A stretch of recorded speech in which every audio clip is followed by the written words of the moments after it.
بتاتا ہوں یہ جنگ بدر کیوں ہوئی۔ مکہ میں ان صحابہ کا سارا مال جو چھوٹ گیا تھا، جائیدادیں وہاں رہ گئی تھی، یہ سب مال جائیداد لے کر ابو سفیان ملک شام بیچنے جا رہا تھا، قافلہ تجارت کا لے کر، اس میں مکہ والوں کا بھی مال تھا، صحابہ کا بھی تھا۔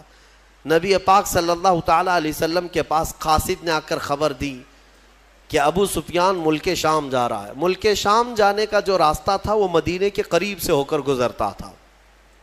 حضور پاک صلی اللہ تعالیٰ علیہ وسلم اپنے صحابہ سے فرماتے چلو اس کا راستہ روکو اور جس کا جو مال ہے وہ لے لو۔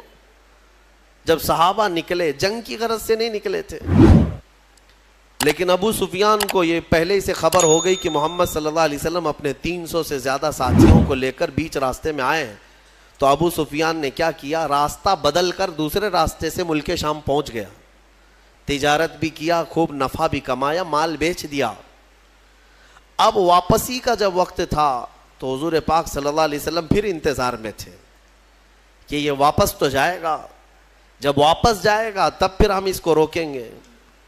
ابو سفیان کو پتا تھا، خبر تھی کہ رسول کریم صلی اللہ علیہ وسلم اپنے ساتھیوں کے ساتھ اب بھی کھڑے ہیں، تو اس نے مکہ والوں کو پیغام بھیج دیا کہ اے مکہ والوں اپنا مال بچا لو، محمد اور ان کے ساتھی تمہارا پورا مال ختم کر دیں گے، یہ قافلہ ختم ہو جائے گا۔ تو مکہ میں کھلبلی مچ گئی کہ ہمارا مال تجارت سب محمد صلی اللہ تعالیٰ علیہ وسلم اور ان کے ساتھی سب لے لیں گے۔ یہ پوری افواہ پھیلی تو سارے مکہ والے جمع ہوئے، لیکن ہوا کیا، ابو سفیان بڑی چالاکی سے واپسی میں بھی ایک اور راستہ بدل کر کے مکہ کے قریب پہنچ گیا، صحیح سلامت قافلے کو لے کر کے بھی گیا، صحیح سلامت قافلے کو واپس لے کر بھی آیا۔ مکہ جب تجارت کا مال پہنچ گیا تو سب خوش ہو گئے کہ ہمارا مال نفع کے ساتھ واپس آیا ہے، لیکن بات ہو گئی، ختم ہو گئی۔ ابو جہل وہاں پر سارے مکہ والوں کو جمع کرتا ہے اور کہتا ہے ہم جو جمع ہوئے ہیں اب جائیں گے اور محمد سے مقابلہ کریں گے صلی اللہ علیہ وسلم، اور ان کے ساتھیوں کو مزہ چکھائیں گے کہ انہوں نے ہمت کیسے کی مکہ کے قافلے کو روکنے کی۔ تو باقی لوگوں نے کہا کہ چھوڑ دو، ہمارا مال کا قافلہ آ گیا، اب بات ختم ہو گئی۔ ابو جہل نے کہا نہیں، بات اتنی نہیں ہے، ہمیں تو مارنا ہے انہیں، ہمیں تو انہیں قتل کرنا ہے، ہمیشہ کے لیے راستہ صاف کرنا ہے۔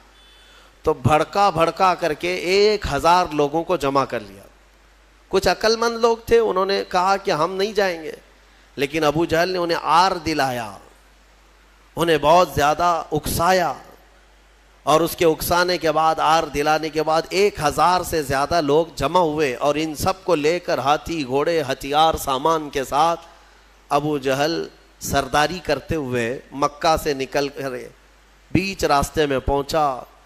یہ وہ علاقہ ہے جہاں بدر کی وادی ہے، بدر ایک علاقے کا نام ہے، بدر ایک میدان کا نام ہے، وہاں ایک کنواں تھا جس کی وجہ سے اس علاقے کا نام ہی بدر پڑا۔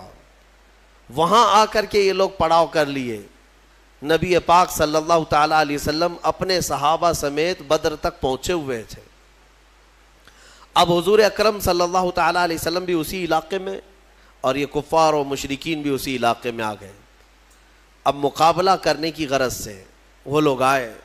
اللہ تبارک و تعالیٰ نے اپنے حبیب پاک صلی اللہ علیہ وسلم کو حکم فرمایا کہ اپنے صحابہ کو لو اور ان کے ساتھ جنگ کرو۔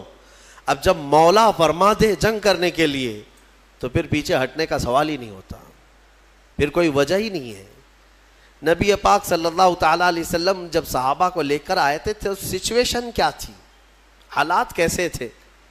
ایسے حالات تھے کہ پورے 313 صحابہ کے اندر مشکل سے چند تلواریں تھیں، 7-8 گھوڑے تھے، 1-2 سواریاں تھیں، بس باقی سب پاپیادہ پیدل تھے۔ اکثر کے پاس تلواریں نہیں، اکثر کے پاس جو تلواریں ہیں، کچھ کے پاس جو تلواریں ہیں وہ ایسی ہیں کہ سبزی بھی نہیں کاٹی جاتی، کند ہو چکی تھی، زنگ لگی ہوئی ہیں۔ تو بہرحال ان کی مفلسی کا زمانہ تھا، غربت تھی، اور کھانے پینے کے لیے ان کے پاس کچھ نہیں تھا۔ اب دیکھیں صحابہ اکرام حضور صلی اللہ تعالیٰ علیہ وسلم کے پاس جب تھے تو وہ علاقہ ریت کا تھا. حضور جس جگہ رکے تھے وہ پوری ریت کی زمین, اور ریت کی زمین پر چلنا مشکل ہو جاتا ہے, پاؤں اندر دھسنے لگتے ہیں. صحابہ کو ریتیلی زمین ملی, اور مشرکین جہاں پڑاؤ کیے وہ مٹی کی زمین تھی, مٹی ہے تو مٹی پر پاؤں جمتے ہیں, تو اس بات کی خوشی پہ وہ ناچ رہے تھے. کل جب جنگ ہوگی تو ان کے پاؤں اکھڑ جائیں گے, چل ہی نہیں پائیں گے میدان میں, اور مشرکین پورے میدان میں جمے رہیں گے مٹی کی.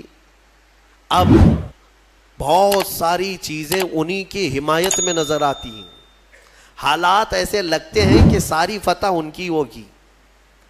وقت سے پہلے ایسا محسوس ہوتا ہے, جب طاغوتی طاقتیں سامنے آتی ہیں تو اکثر ایسا لگتا ہے کہ سارا اب ان کے ہی پاس ہے, ہمارا کیا ہونے والا ہے.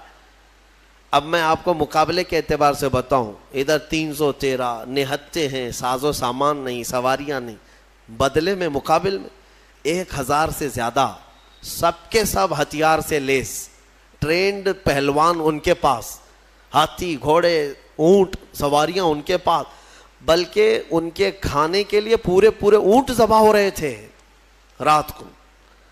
اور جب کھانا ان کا پکتا تھا رات بھر طبلے بجاتے تھے, رقص کرتے تھے, ڈانس کرتے تھے, کیونکہ جیت کا اور فتح کا غرور ایسا تھا, سب کچھ تو ان کے پاس تھا. اب صحابہ جو دیکھ رہے تھے تو انسانی فطرت کا تقاضا ہے نا کہ سامنے بڑی طاقت کو دیکھ کر کے کیا محسوس کریں گے آپ. صحابہ کرام رضوان اللہ تعالیٰ علیہم اجمعین حضور صلی اللہ تعالیٰ علیہ وسلم کے پاس آئے, کہا یا رسول اللہ صلی اللہ علیہ وسلم کیا جنگ فرض ہو گئی؟ حضور نے فرمایا ہاں. اب نبی اکرم صلی اللہ تعالیٰ علیہ وسلم نے صحابہ کے چہرے کو دیکھا اور سب کو جمع کیا. رات کو ایک خطبہ دیا حضور نے. خطبے میں کیا فرماتے ہیں, یہ کل جنگ ہونے والی ہے, اس سے پہلے رات کو خطبہ دیتے مغرب کے بعد یا عشاء کے قریب. حضور اکرم صلی اللہ علیہ وسلم نے خطبہ دینے کے بعد ارشاد فرمایا, اے میرے صحابہ میں تمہیں اختیار دیتا ہوں, یہاں تک تو تم میرے ساتھ آئے, اب حالات ایسے ہیں کہ دشمن بڑی تعداد میں ہے سامنے, ہتھیاروں سے لیس ہیں, تم میں سے اگر کوئی ابھی رات کو جانا چاہے واپس تو مدینے کے راستے واپس جا سکتا ہے. میں پوچھتا ہوں تمہارا کیا مشورہ ہے اس سلسلے میں. اب وہاں جو صحابہ تھے اس میں حضرت مقداد بن اسود ایک صحابی ہیں, کھڑے ہوتے ہیں, کہتے ہیں یا رسول اللہ صلی اللہ علیہ وسلم ہم بنی اسرائیل نہیں ہیں کہ جیسے موسیٰ علیہ السلام سے ان کی قوم نے کہا تھا اذهب انت وربک فقاتلا انا ہاہنا قاعدون. ایک قوم کے مقابلے میں جانا تھا, موسیٰ علیہ السلام اپنی قوم کو بلا رہے تھے تو ان کی قوم نے کیا کہا تھا, موسیٰ آپ اور آپ کا خدا جائیں, ہم یہاں سے بیٹھ کے دیکھیں گے جنگ کیسی ہوتی ہے. حضرت مقداد کہتے ہیں یا رسول اللہ ہم وہ بنی اسرائیل نہیں ہیں جو اپنے نبی سے کہیں کہ تم اور تمہارا خدا جا کر لڑیں, ہم امت محمدیہ ہیں, ہم آگے بڑھیں گے, اگر آپ کے پسینے کا قطرہ گرے گا ہمارا خون کا قطرہ گرے گا. نبی اکرم صلی اللہ تعالیٰ علیہ وسلم کے بعد صحابہ ایک کے بعد دیگرے کھڑے ہوتے رہے اور پھر کہنے لگے یا رسول اللہ ہمارے ماں باپ, ہمارے اولاد, ہمارے مال و متاع سب آپ پر قربان ہے, یہاں آنے کے بعد پیچھے ہٹنا یہ جوانوں کی شان نہیں ہے. صحابہ کے اندر وہ جوش تھا, وہ جذبہ تھا, نہ صحابہ نے کبھی ہتھیاروں کی طرف دیکھا, نہ تلواروں کا دیکھا, نہ ساز و سامان دیکھا, بلکہ صرف دیکھا محمد ہمارے ساتھ ہیں, رسول پاک صلی اللہ علیہ وسلم ہمارے ساتھ. اب سنو اللہ کے نبی صلی اللہ تعالیٰ علیہ وسلم نے تسلی کے لیے کیا فرمایا.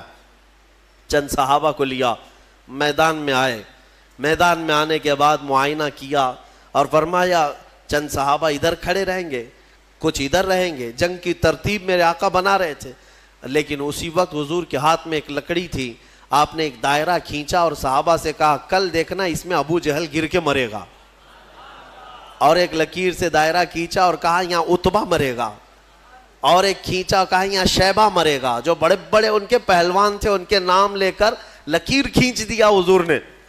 اب صحابہ کرام جانتے تھے یہ لکیر عام لکیر نہیں ہے, دنیا اور زمین و زمان ٹل سکتے ہیں مگر یہ لکیر بال برابر بھی فرق نہیں کر سکتی.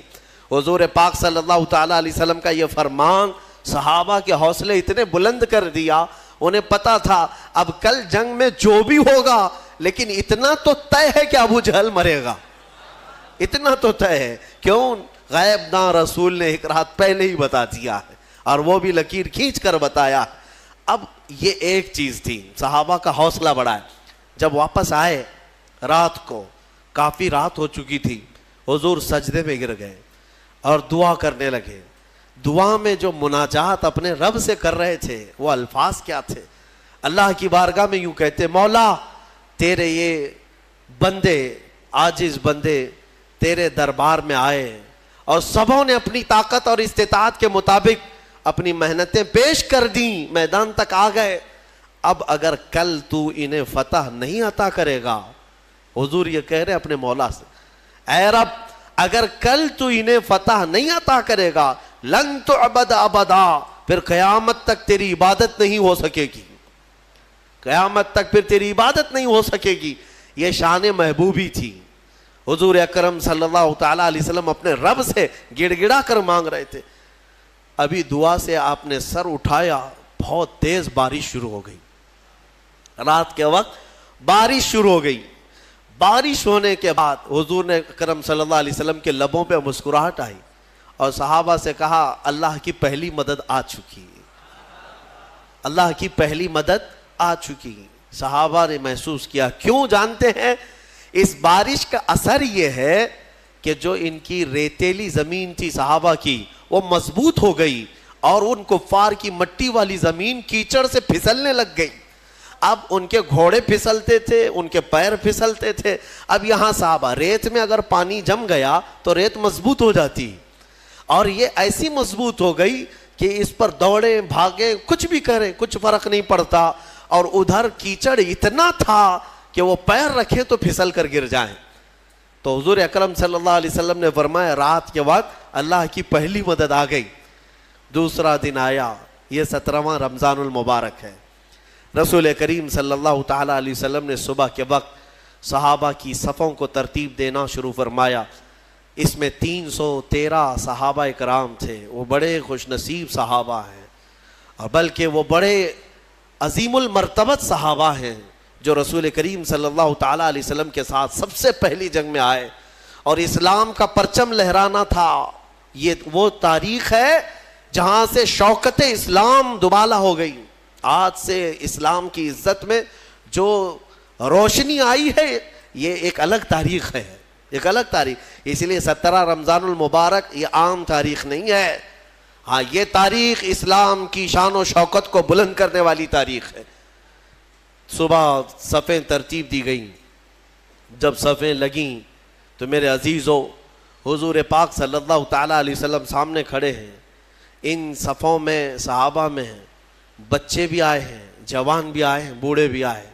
حالانکہ بچوں پر جہاد فرض نہیں ہے، لیکن کچھ صحابہ جو ضد کر کے حضور پاک صلی اللہ تعالیٰ علیہ وسلم کے ساتھ جہاد میں شریک ہوئے تھے، حضرت معاذ اور معوذ رضی اللہ تعالیٰ عنہما، جن کی عمر 13 اور 15 سال کے بیچ کی تھی، یہ بھی صفوں میں کھڑے ہو گئے حضور پاک کے سامنے۔ حضور نے انہیں اجازت دی، ان کے شوق کی وجہ سے، ان کے رونے کی وجہ سے۔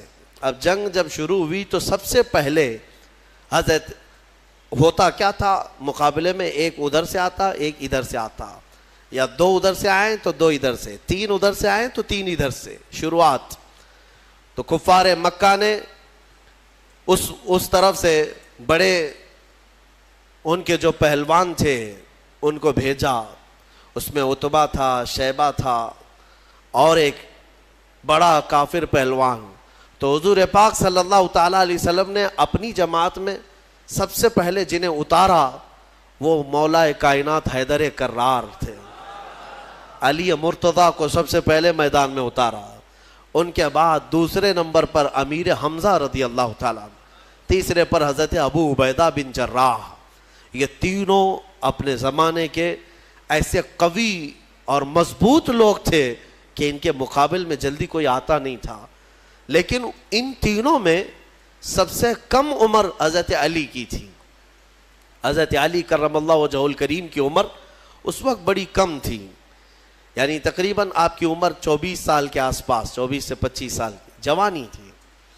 حضرت علی رضی اللہ تعالیٰ عنہ بھی آئے, حضرت امیر حمزہ, حضرت ابو عبیدہ بن جراح ادھر سے جو مقابل میں آئے تو سب سے پہلے جب مقابلہ ہوا تو حضرت امیر حمزہ رضی اللہ تعالیٰ عنہ کے مقابل میں جو آیا تھا وہ ایک ہی وار میں ختم ہی ہو گیا, اور حضرت علی کے مقابل میں جو پہلوان آیا اس نے لڑنے سے انکار کیا, کہا کہ میں بچوں سے نہیں لڑوں گا, میرے مقابل کا کوئی بڑا آدمی بھیجا جائے, کیونکہ حضرت علی کی عمر چھوٹی تھی. اس نے کہا کہ میں چھوٹی عمر والوں سے, بچوں سے نہیں لڑوں گا.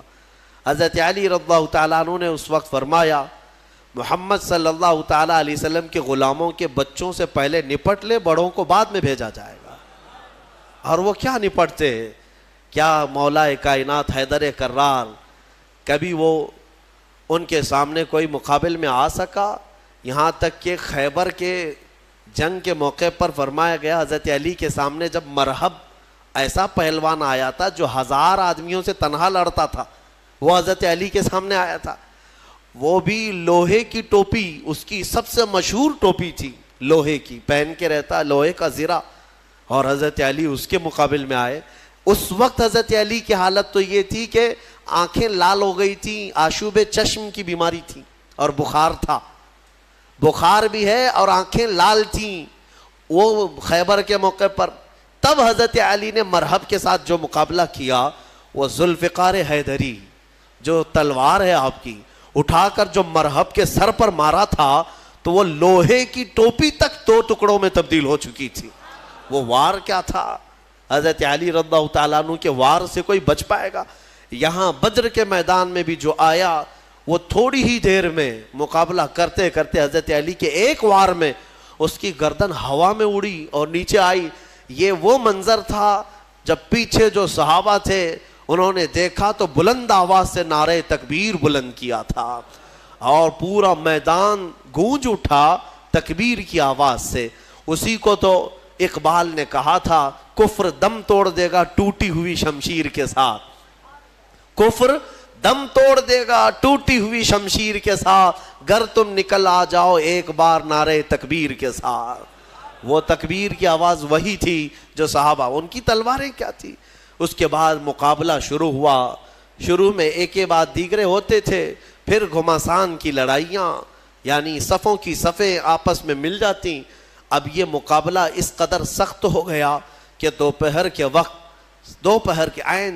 کے وقت اللہ تبارک و تعالیٰ نے 3000 فرشتوں کو اتارا.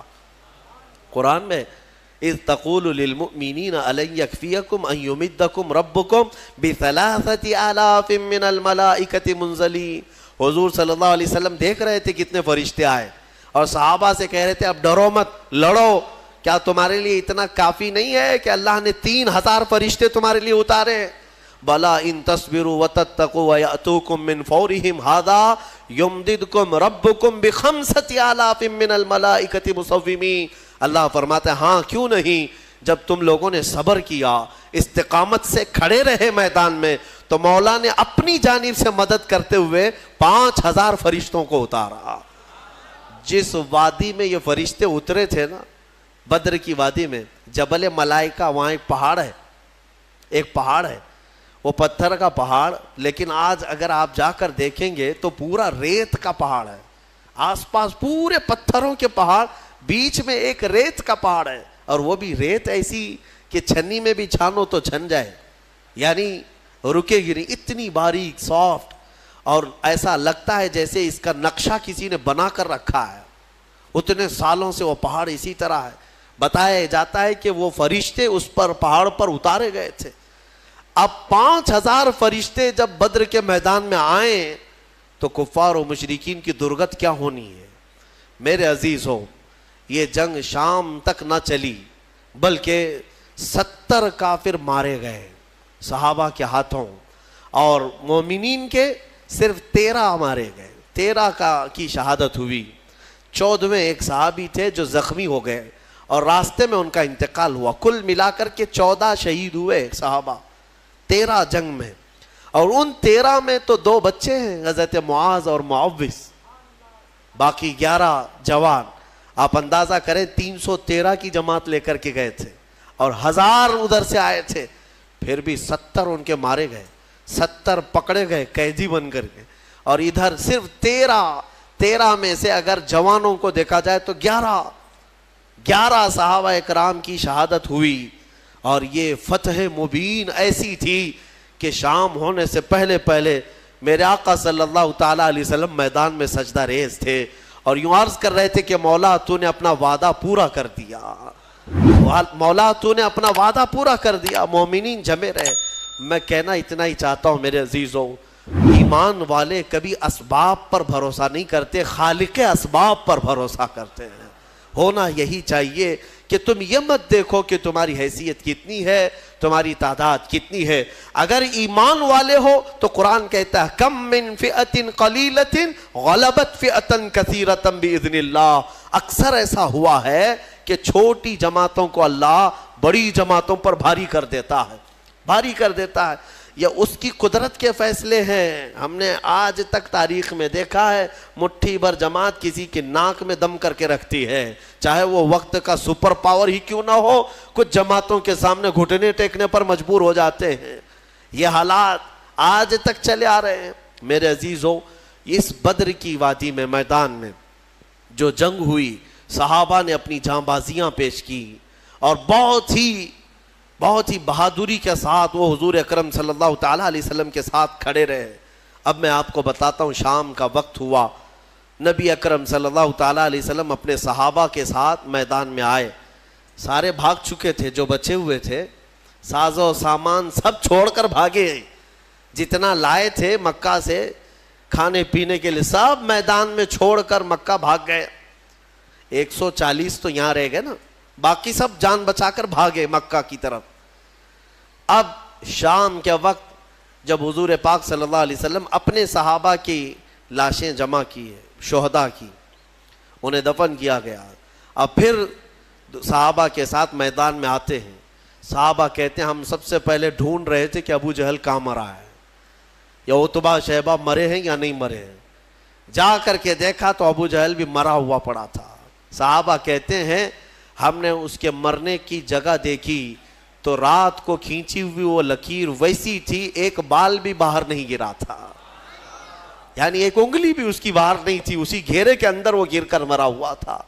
تم کیا سمجھتے ہو نبی پاک صلی اللہ تعالیٰ علیہ وسلم کو علم غیب نہیں ہے؟ اللہ تبارک و تعالیٰ نے اپنے رسول کو وہ سارے علوم عطا کیے جو نبی پاک نہیں جانتے، سارے علوم اللہ نے انہیں عطا کر دیے. اب عتبہ شیبہ یہ سب مرے ہوئے تھے. جنگ بدر میں کچھ ایسے لوگ بھی تھے جن کے بارے میں حضور پاک صلی اللہ تعالیٰ علیہ وسلم نے بلایا، جیسے حضرت بلال کو بلایا، حضرت بلال حبشی کو بلایا. اور ان کا جو آقا جو تکلیفیں دیتا تھا مکہ میں، امیہ، وہ بھی مرا ہوا تھا، وہ بھی گرا ہوا تھا یا زخمی تھا. تو حضرت بلال کو حضور نے فرمایا بلا کر کے، بلال آؤ اپنے آقا کو مار لو. جتنا اس نے مکہ میں تمہیں رسیاں ڈال کر کھینچا تھا، سینے پر سل رکھتا تھا، انگارے پہ سلاتا تھا، حضرت بلال حبشی نے اپنے ہاتھوں سے اس کو مارا، امیہ کو. وہ دیکھنے کا دن تھا. ابو جہل آخر وقت جو کہہ رہا تھا وہ بھی سننے کا وقت تھا. ہوا یہ کہ یہ دو چھوٹے بچے حضرت معاذ اور معوذ، یہ دو چھوٹے تھے. حضرت عبد الرحمن بن عوف یہ کہتے ہیں میں جنگ بدر میں گزر رہا تھا کہ یہ دونوں بچے آئے میرے پاس، کہنے لگے چچا جان ابو جہل کس کا نام ہے؟ یہ جانتے بھی نہیں تھے کیونکہ وہ مکہ کا ہے اور یہ بچے مدینے سے آئے ہیں. عبد الرحمن بن عوف کہتے ہیں میں نے پوچھا بیٹا تم کو کیا کرنا ہے اس کا؟ وہ سردار قریش ہے، وہ پہلوان ہے. ان دونوں بچوں نے کہا سنا ہے میرے مصطفیٰ کو گالیاں دیتا ہے، سنا ہے ہمارے آقا کی شان میں وہ گستاخیاں کرتا ہے. تو حضرت عبد الرحمن بن عوف کہتے ہیں ان بچوں کا جذبہ دیکھ کر کے میں خوش تھا. بات چل رہی تھی، اچانک ابو جہل گھوڑے پر سامنے سے گزر ہی رہا تھا. حضرت عبد الرحمن بن عوف کہتے ہیں میں نے بچوں سے کہا وہ دیکھو وہ جو جا رہا ہے یہی ہے ابو جہل شیطان قریش، یہی ہے جو سارے مکہ میں گستاخیاں کرتا ہے. ابھی حضرت عبد الرحمن کی بات مکمل بھی نہ ہونے پائی تھی کہ یہ دونوں چیل کی طرح جھپٹ پڑے اور دونوں کے ہاتھوں میں تلواریں تھیں. دوڑتے ہوئے گئے، ایک نے گھوڑے کی ٹانگوں پر مارا تو ابو جہل گر گیا نیچے، اور جیسے ہی وہ زمین پر گرا دونوں شہزادے سینے پر چڑھ کر کے بیٹھ گئے، سینے پر چڑھ کر بیٹھے ایسے کہ ایک اس کے ہاتھوں کو جکڑ کر کے سینے پر دبوچ لیا اور دوسرے نے اس کی گردن کو الگ کر دیا. اور جب گردن پر تلوار رکھا، چھوٹے صاحبزادے نے سنا ہے کہ ابو جہل کہہ رہا تھا عربی کے اشعار، وہ شعر شاعری کے لوگ تھے، فی البدی شعر بولتے تھے، مرنے سے پہلے بھی شعر و شاعری کر رہا تھا. کیا کہہ رہا تھا؟ کہتا میں عرب ہوں، میں عرب ہوں. غرور اور گھمنڈ جاتا نہیں ہے. میں عرب ہوں اور میں پہلوان ہوں، مجھے موت سے خوف نہیں، میں موت سے ڈرتا نہیں، میں عرب ہوں اور مکہ کا سردار ہوں. لیکن بات اتنی سی افسوس کی ہے کہ میرے مقابل کا پہلوان مجھے نہیں مار رہا ہے، میرے مقابل کا پہلوان مجھے نہیں مار رہا ہے، چھوٹے لوگوں سے مر رہا ہوں، اتنا افسوس ہے، باقی مرنے کا مجھے خوف نہیں. اب اندازہ کرو، ان کو مرنا بھی ہے تو بڑے پہلوانوں سے، لیکن مولا کی شان ہی الگ ہے. وہ فرعون کو ہلاک کرتا ہے تو پانی سے، نمرود کو ہلاک کرتا ہے تو مچھر سے، ابرہا کو ہلاک کرتا ہے تو چڑیوں سے، ابو جہل کو ہلاک کرے گا تو بچوں سے. یہ اس کی شان ہے. ہاں، بڑے بڑے دشمنوں کو چھوٹی طاقتوں سے ہلاک کرتا ہے. انشاءاللہ العزیز یہ جتنی طاغوتی طاقتیں آج بھی حکومت اور تخت کے نشے میں ناچ رہی ہیں، انتظار کرو اللہ رب العزت کی جب پکڑ آئے گی، ہلکی چونٹیوں سے مولا انہیں ہلاک و برباد کرے گا. ویسے تو یہ آئی گیا ہے وائرس جو نظر بھی نہیں آتا، یہ گردن میں جاتا ہے کہ دماغ میں جاتا ہے، پتہ نہیں کتنے ویریئنٹ لے کر کے آ رہا ہے. ہاں، ہر مہینے نئے نئے گھونگھٹ اوڑھ کر کے آتا ہے یہ کورونا، دیکھ بھی رہے ہیں آپ. ہاں، ہر مہینے نئی نئی دلہن ہے، اس کے نئے نئے جلوے ہیں. ہاں، فرسٹ ہو گیا، سیکنڈ ہو گیا، تھرڈ ہو گیا، فورتھ ہو گیا، ابھی سیریز آنے باقی ہیں. اس لیے کہ کیڑا بڑا شاطر ہے، بڑا شاطر ہے، نئے نئے لباس پہن کر کے آتا ہے اور نئے نام کے ساتھ آتا ہے. میں کیوں کہہ رہا ہوں؟ اس لیے کہ اگر مولا تبارک و تعالیٰ ہلاک کرنے کے لیے اس ہلکے سے کیڑے کو بھیجا ہے تو بڑی بڑی طاقتیں بھی ان کیڑوں کے ذریعے سے ختم ہو جائیں گی، ہلاک ہو جائیں. اور آپ کو پتا ہے قیامت کے قریب یاجوج ماجوج آئیں گے، پتا ہے نا، حدیث پاک ہے. یاجوج ماجوج دو آدمی نہیں ہیں یہ کہ ایک یاجوج، ایک کا نام یاجوج ہے دوسرے کا نام ماجوج ہے. یاجوج ماجوج ایک فوج ہے، ایک فوج ہے. وہ اتنی بڑی فوج ہے کہ انسانوں سے زیادہ تعداد ان کی ہے. ابھی جتنے پوری دنیا میں انسان ہیں ان سے زیادہ تعداد ہے ان کی. یاجوج ماجوج یہ نکلیں گے، یہ کسی جگہ قید ہیں، وہ اللہ بہتر جانتا ہے. قیامت کے قریب یہ باہر آئیں گے اور پوری دنیا میں فساد مچائیں گے، ہر چیز کھا جائیں گے، ہر چیز. تمہاری ساری کھیتیاں کھا جائیں گے، تمہارے سارے غلے اناج، حتیٰ کہ تمہارے جو کھانے پینے کے جو سامان ہیں، پتیلیاں برتن، یہ تک کھا جائیں گے، سب کھا جائیں گے. تو یہ جب چل رہے ہوں گے پوری دنیا کو، ان کو مارے گا کون؟ ان کو ختم کون کرے گا؟ اتنی بڑی فوج ہے، انسان کیا مقابلہ کر پائیں گے ان کا؟ تو پھر حدیث میں یہ ملتا ہے کہ رب تبارک و تعالیٰ ان کی گردن میں کیڑا پیدا کرے گا، ان کی گردن میں کیڑا پیدا کرے گا. بہت چھوٹی قسم کا کیڑا ہوگا اور یہ کیڑا اتنی تیزی سے پھیلے گا کہ وہ چند ہی ساعتوں میں پوری کی پوری فوج اس کیڑے کے شکار ہو کر مر جائے گی، ختم ہو جائے گی. یہ وائرس کا جو آج پھیلنے کا آپ دیکھ رہے ہیں، اس سے زیادہ تیز وہ پھیلے گا. اور میں یہاں پر یہ کہنا چاہتا ہوں، اتنی بڑی فوج کو اگر ایک ہلکے کیڑے سے مولا تعالیٰ ختم فرمائے گا تو اس کی پکڑ کو سمجھو. آخر بات میں یہ کہنا چاہوں گا، ایک سوال آتا ہے کہ اگر اللہ تبارک و تعالیٰ اصحاب بدر کی مدد فرما رہا ہے فرشتوں کے ذریعے، اس کے ایک فرشتے کی طاقت اتنی ہے کہ اگر وہ اتر کر صرف آواز لگا دے تو پوری شعیب علیہ السلام کی قوم ہلاک ہو گئی. ایک فرشتے نے چیخ مارا تھا، پوری قوم ہلاک ہو گئی.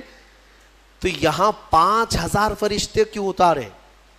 5000 فرشتے، ایک فرشتہ بھی اتارتے تو یہ سارے مشرکین کے لیے وہ کافی تھا. فرشتوں کی طاقت کا اندازہ کیا ہے آپ کو؟ یہاں پر مفسرین فرماتے ہیں اللہ تبارک و تعالیٰ چاہتا ایک ہی فرشتے سے سب کو ہلاک کرتا، لیکن 3000 یا 5000 یہ جو اتارے ہیں یہ رسول پاک صلی اللہ علیہ وسلم اور صحابہ کی عظمت شان کے لیے اتارے. ہاں عظمت شان کے لیے اتارے. باڈی گارڈ ایک بھی چل سکتا ہے لیکن 10 رکھنا یہ شان کے لیے. کچھ لوگوں کے ہاں ہوتا ہے 10 ہیں 15 ہیں، یہ عظمت بتانے کے لیے، شان بلند بتانے کے لیے. بہرحال یہ جنگ بدر کے بعد جو حالات چینج ہوئے، اللہ کا فضل ہے، شوکت اسلام بڑھتی ہی گئی. اللہ کریم اس بدر کی برکتیں ہم سب کو عطا فرمائے.